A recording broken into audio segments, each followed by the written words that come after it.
Hi everybody, welcome to the dungeon. My name is Robin and today is Flameworking 102.76 Silver Plum ink blots. I love exploring different patterns and designs, and this one has been swimming around in my head for a long time. How to get something that's not a pattern, something that's more chaotic and different every time. And I think I have achieved something that looks close to a splash of ink on paper. You'll have to let me know. Anyway, I'm going to be using this awesome color called Plum Silver, and it is beautiful for a nice iridescent look in the end. And with that said, let's get right into it. As always, I hope you're all doing safe and well out there. Thanks so much for joining me, and I hope to see you next time in the dungeon.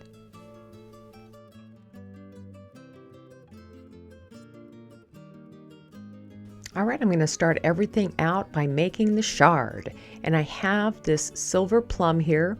It's kind of a thick rod, so I need to be careful, but I'm going to add it right on the end. Well, I'm going to make a collar on the end of this little blowpipe.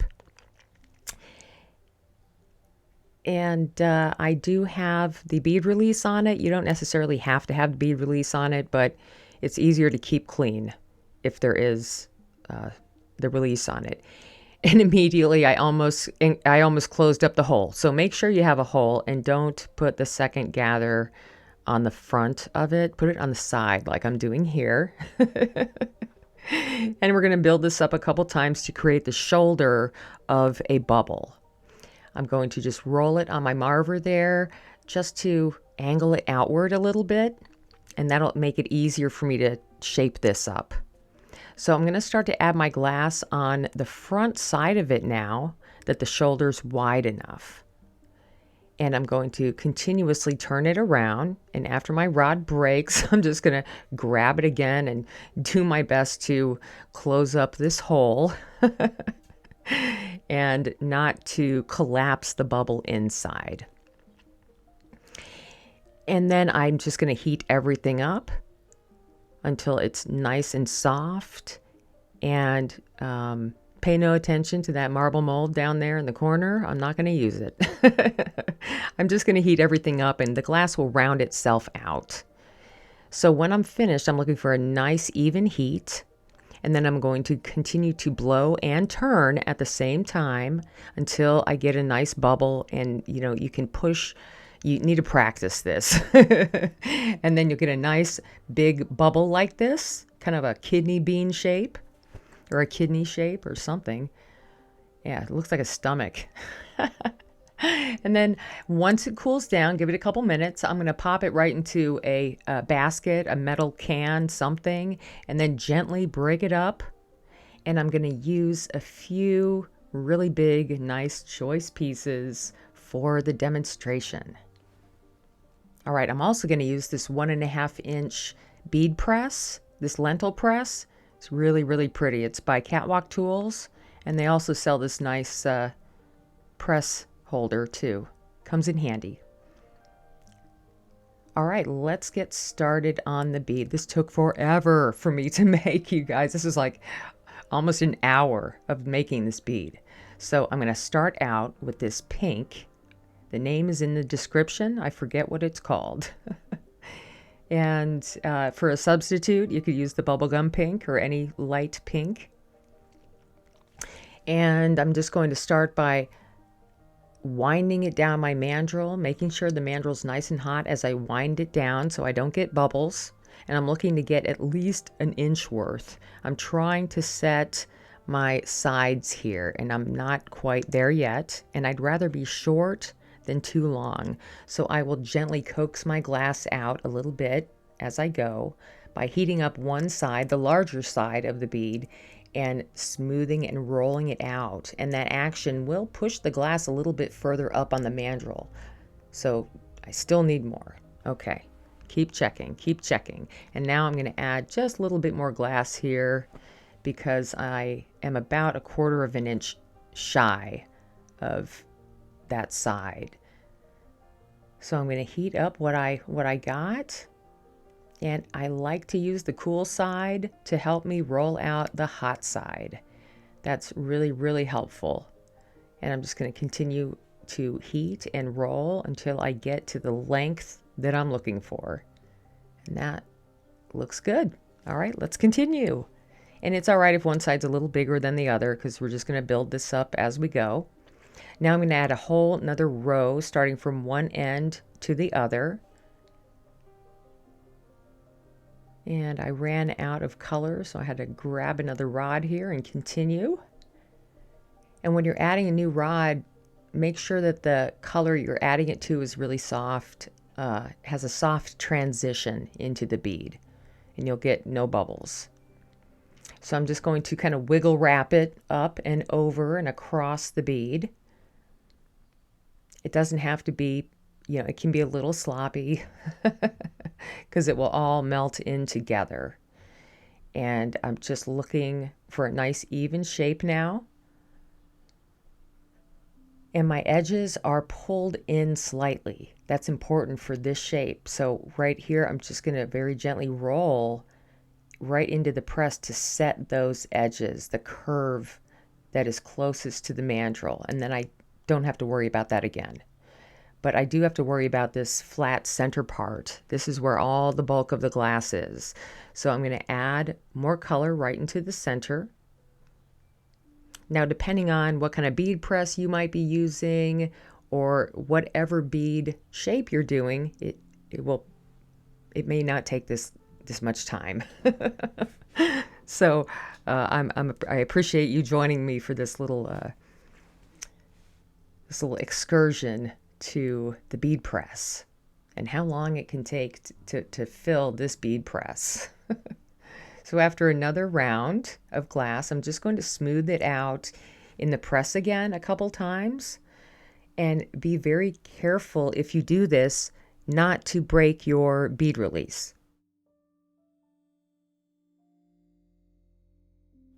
All right, now I know that that's not enough. I have used this press several times, but it's been a minute. So I have to remember how much glass to add, and I always remember it being a lot more than I think. So I'm going to continue to add more in the center.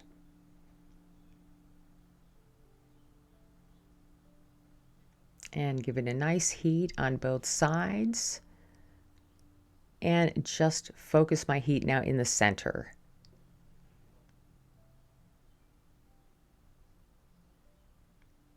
All right, let's see what there is to see. So I'm gently rolling it here. And it just seems like a really big amount of glass. So I'm going to see what is, I'm going to give it a press. And if I'm lucky, I can press it down and not break the bead release. So when I press these down, I'm very gentle. I like to use the Foster Fire Smooth and Tough. Oh, it's the best. And I was kind of shocked when I saw this because I was like, oh my gosh, I'm nowhere close to filling up the bead press yet. So here I go. I'm going to add as much glass as I can, just on the sides though. When I went to press it, the center part pressed evenly on both sides. So it's really the sides that need the bulk of the glass here. So I'm going to swipe color very evenly on both sides, trying to match that curve. And I can't match it perfectly. So when I'm done adding a couple swipes on each side, I'll use my butter knife to pull in and kind of rough that curve out again with my knife and just kind of shape it up a little bit. And then I will let the heat do the rest. So I'll heat one side up on both sides. And then I'll work on the other side a little bit. I'm not looking to round this out or anything. I'm just looking to work the edges back in and get it back to a round shape on the outer rim. And then I'll press it again.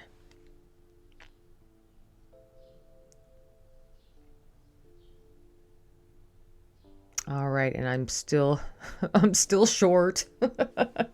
All right, time for more glass. And I do see that some of the bead release has torn away from my mandrel, but it did not affect anything at this point. So I was really happy to be able to finish this. There's nothing worse than getting a humongous bead just for it to fall off the mandrel and your bead release get all ruined. So I'm just trying to add a little bit more glass on the edge, a little bit more. I would rather, if you have a little bit more glass than the press can handle, that's okay as long as you're gentle when you press. But if you have too much, then it can be a problem. And if you press too hard, that can be a problem too. So you want to use your press practice. It's all practice. You want to practice, but you have to have enough glass to get there first. So I'm going to heat everything up again and see where I am. Trying to heat everything up nice and evenly, nice and evenly. I'm going to pull my edges in just a little bit. I don't want them to be too wide. And I'm just going to lay it in there and give it another press. Ah, perfect. That's exactly what I'm looking for. All right. Time to move on.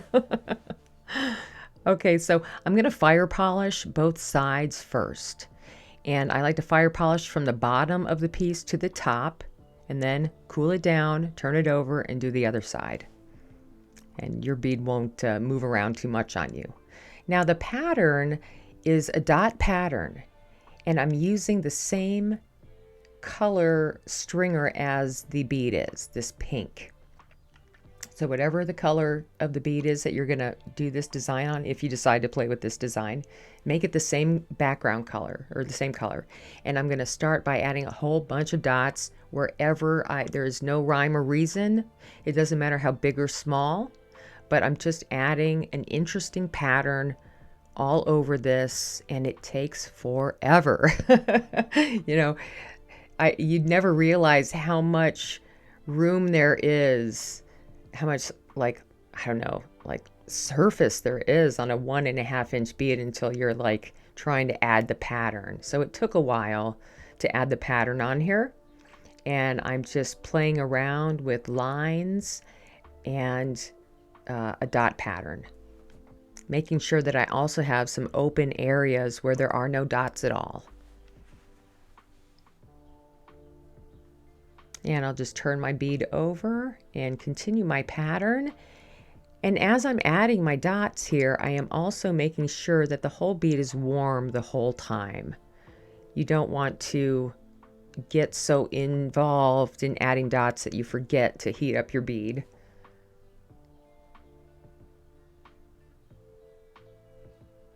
All right, that is it. Now I just want to very gently heat these in. I didn't even really have to heat these in. I could have probably just went right to the shards, but I ended up heating these in a little bit. The whole point is to keep the dots raised up for your ink blots pattern. And I just love the way this ends up looking like an ink blot splatter. It's so cool, and it's going to be different and unique every time. All right, so I heat the bead up, heat the edge of a large piece of shard up and attach it, and then go ahead and heat everything in, letting the shard just gently fall onto the bead in a nice bushy flame. And the more you heat it up, the more it will tend to tear apart on top of the dots. In some areas, it will pull together, so you never know what you're going to get. And I'm going to add quite a few of these. I wanted to grab the biggest shards that I could that would cover the whole piece, and then just with the heat create this pattern. And the silver plum is a beautiful color. If you want a silver color. But the great thing about the silver plum is that you don't reduce it at all.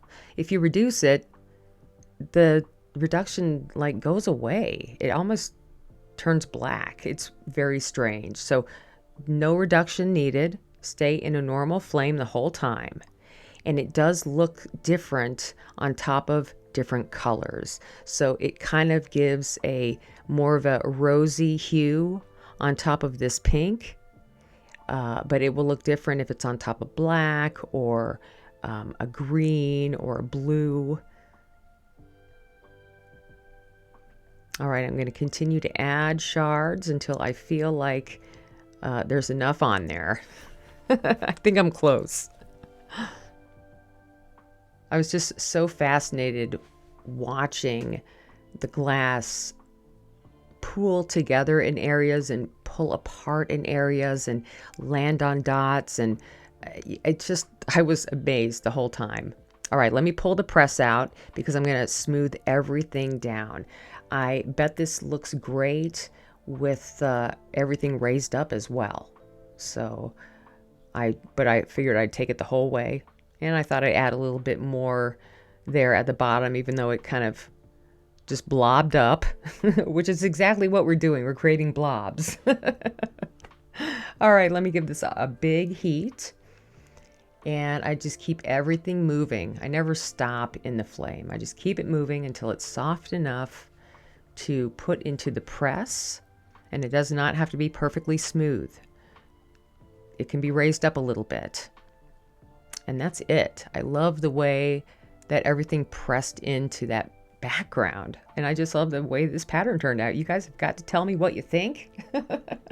And now I'm just going to warm everything up and do my cooling, check my edges. If I need to pull them in a little bit with my butter knife, I can. If they, pushed out too much, just by the mandrels there, or by the mandrel edge.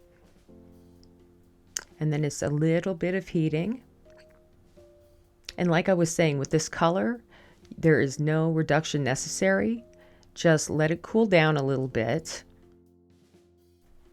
And then you'll heat it back up again and cool it down. And you should end up with a nice shiny surface before you put it away. So that's what I'm going to do here. Just move everything out of the way, heat this up, let it cool down, and I can't wait to see this when it's finished. Let me know what you all think. And on that note, I hope to see you all next time in the dungeon.